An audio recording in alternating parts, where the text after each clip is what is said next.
Mark. Thanks for the golf, Mark. Away from that now, let's do NBA basketball as we look to put an end to the conversation this week. The playoff series have really hottened up. There's only one that has gone easy, but the others in East and West are all still contestable or still manageable. In one or two of the series, the only easy one was OKC, the team which had the best record in the league. They made light work of the Memphis Grizzlies. They swept them. It was always going to be easy once Jamorat got injured, Mark. And listen, OKC played like champions. They played like the number one seed, and they've looked like the number one seed. I've had my question marks about their playoff experience. But listen, the way they took care of the Grizzlies, they gave them no chance in game one. They beat them up in game two. I thought the Grizzlies put up a fight in game three. But from then on, the rating was on the wall. The most exciting series for me, actually, Mark, across the Western East and Western Conference has been the Nuggets and Clippers series, because you have two Finals MVPs who are having a go at one another. You've got Kawhi Leonard, who is playing as good as Kawhi Leonard can play. And then you have Nikola Jokic on the other side, who's been doing Nikola Jokic things. Even when he doesn't play anywhere close to his best, Nikola Jokic affects the game in various other ways. Of course, when to tie the series, Mark, in the last game, it was Aaron Gordon, Mark, who had that tip in at the buzzer. But listen, the Nuggets Clipper series could go to the best of 7 games. Yeah, certainly. That is a series in which Nuggets could easily have swept already, or rather Clippers could easily have swept already, or won 3-1, or led 3-1. But somehow the Nuggets are champions before, and not by mistake. And while even through their struggles, some of on offense and everything, they have managed to find ways in which to win ball games. They won that opener when the Clippers looked like they might win it, because that one went even into overtime, I think. Yeah. And then they managed to win this one on that that dunk, that tip in by Aaron Gordon at the very buzzer. It had to be reviewed and reviewed and reviewed. For them to determine that the ball had completely left Aaron Gordon's hand before the buzzer. It left Aaron Gordon's fingers like 100th of a second. Again, before the buzzer. Before that red light at the hoop, yeah. Oh, yes. And that is because actually Nikola Jokic had missed that 3-point attempt, yes, to win it. And they got lucky in that sense, because that might have been a loss or overtime again. Yeah, but the story, Mark, for me in those series, it's the things Kawhi Leonard is doing. I mean, this guy, it's amazing. It's amazing. Kawhi is he's a guy who has missed so much basketball over the last 3 years that you wondered if his career was over, because he's never had a proper season since the Raptors championship. To be honest, Mark, I'd forgotten about Kawhi. Yeah, most people thought that career was over. After the Raptors championship, Kawhi has never had a proper full season. He's not been fit, he's not trained with his teammates and all. And he comes back towards the end of this season, makes the Clippers a contender in the last games of the regular season, and then gets them into the playoffs and plays like the old Kawhi, as if he's never been injured before. He's shooting it from mid-range. He's shooting it from 3. He's taking it to the hole. He is defending. He's a defensive specimen. Yeah, deflecting passes, stealing passes, blocking shots. He is sliding, hustling people in possession, contesting shots, picking up rebounds. He's doing virtually everything. Kawhi's mid-range is as good a mid-range game as any I've seen in the history of basketball. Yeah, certainly. Mid-range, of course, Mark, yeah, there was a time when the three-point shot was not a factor in NBA basketball. Mid-range was where people like Michael Jordan reigned early, and then Kobe Bryant later. Michael Jordan and Kobe Bryant are two of the model mid-range shooters you'll ever find, because Jordan, the shot which made his career out of North Carolina to winning the college championship was a mid-range jumper, which made him a household name before he came into the NBA and got drafted as number 2, actually. Number 3. Number 3 actually, yeah, because Hakim was number 1 in that draw.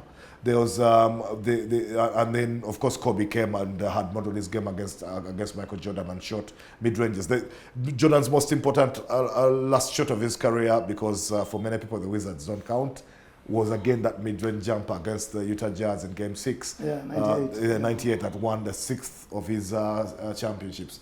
So I mean, and in between he shot mid-range like crazy, turnaround jumpers, hang time and things.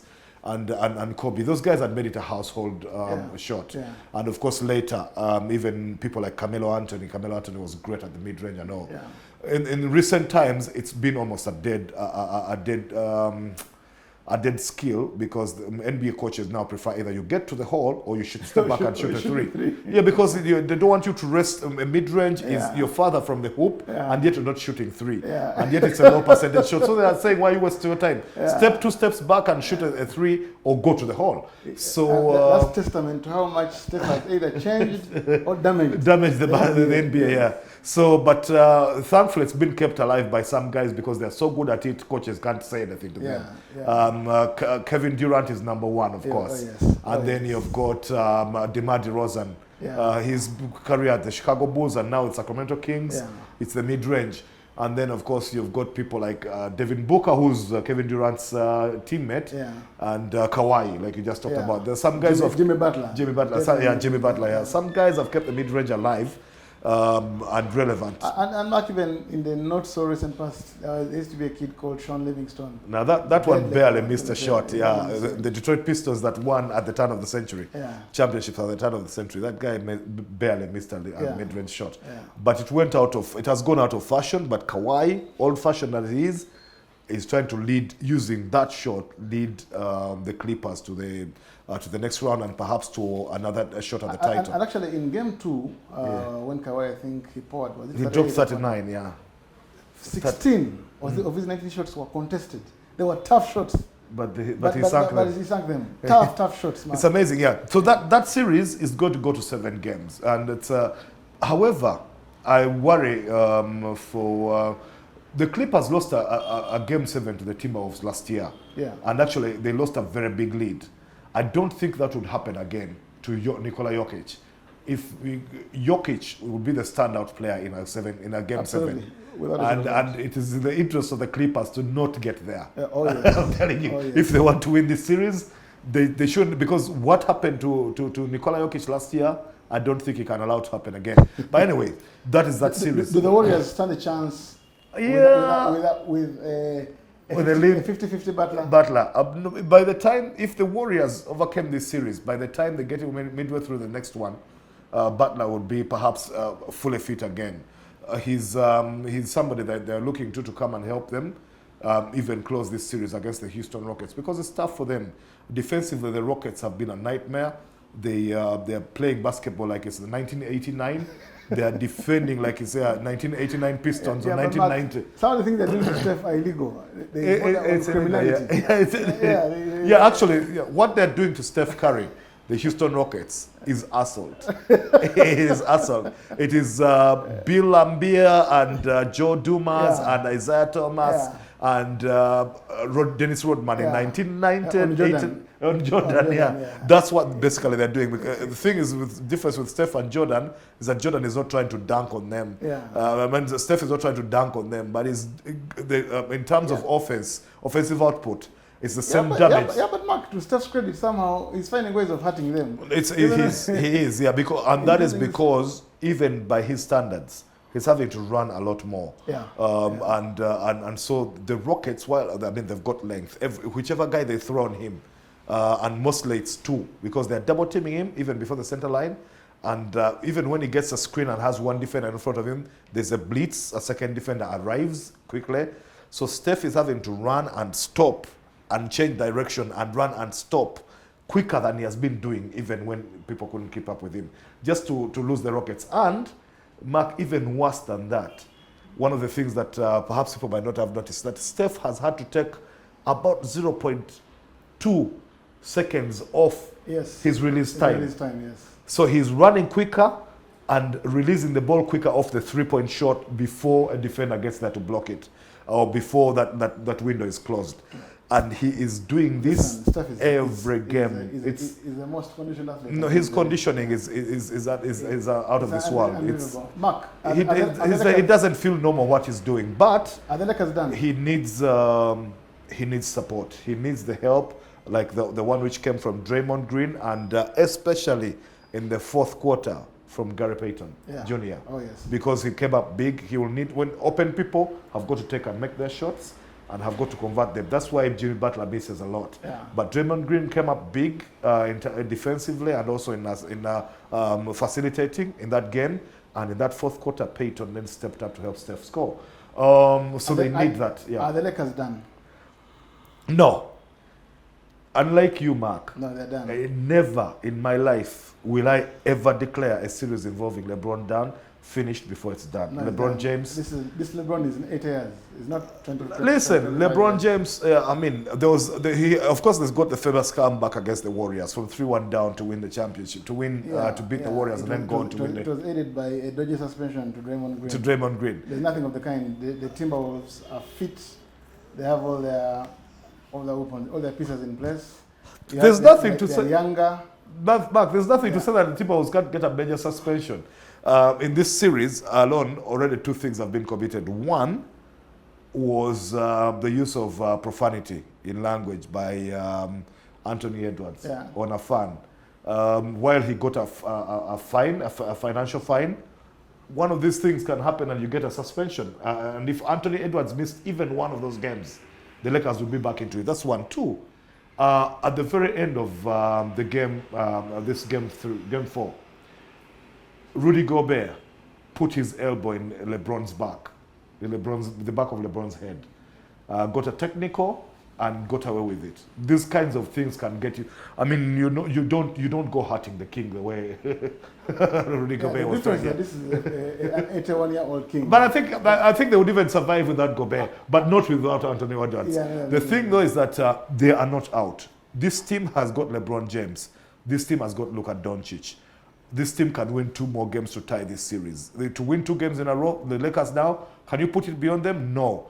One of the things that happened, actually, the one thing that makes you want to believe you, Mark, that the Lakers are done, is the fact that despite the best efforts of the supporting cast, Game 4 was still lost. Because to be honest, the moment LeBron and Luka were beginning to tire, but even when they are tired, these guys can pass a ball with their eyes closed. Oh, yes.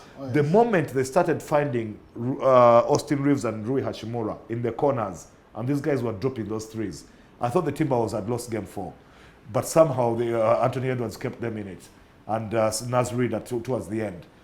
But if Hachimura and Reeves and even Finney-Smith are shooting as well as they can, and another one who was not even involved in that game, Gabe Vincent, these guys will get open looks because there's no team that can guard both LeBron and Luka at the same time without leaving other players open.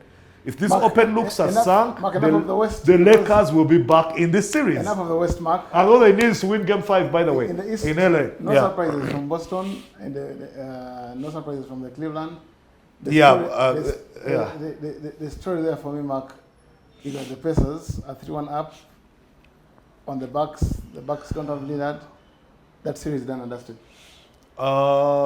Listen, you're right. Cavs are definitely. Cavs are. The Heat can't handle. Yeah, the Celtics are also the Heat. Yeah, the Celtics. The Celtics are taking care of the Orlando Magic, right? Yeah. And despite all the best efforts of Cade Cunningham and company, I don't think they can handle. No, is it? No. Sorry. That's Banchero. Yeah, Paul Banchero and Franz Wagner. Yeah. They're two franchise Cade players. Cunningham is the Pistons and the Knicks. Yes. Yeah. So they can't. Yeah, the tie is that one you're talking about. Yeah. Knicks and the Pistons. Knicks and the Pistons, as well as the Bucks and the Pacers. But I think the Bucks are done as well. Yeah. The Pacers have taken a 3-1 lead. They're playing so well as a team that even the heroics of Giannis will not be enough in this series. Not anymore. Especially because Dame Lillard limped out of Game 4, didn't he? Let's wind up with the predictions. New York Knicks, you said? Knicks and the Pistons. That was, I think the Pistons were robbed. The Pistons Yeah, have it was- competed. it was Ken Cunningham and the guys have competed. Broad daylight robbery. Yeah, and Yeah. the Knicks, despite having blown a lead, a 19-point lead, they came back to lead again on 11 in that quarter, but still the Pistons came back and Tim Hardaway Jr. was fouled by Josh Hart on the final shot. That foul was not called and they lost by the odd game, and now they're 3-1 down instead of having tied the series 2-2. But that series is not done either, despite the fact that Branson and Kat and Josh Hart and Anunoby are playing great ball.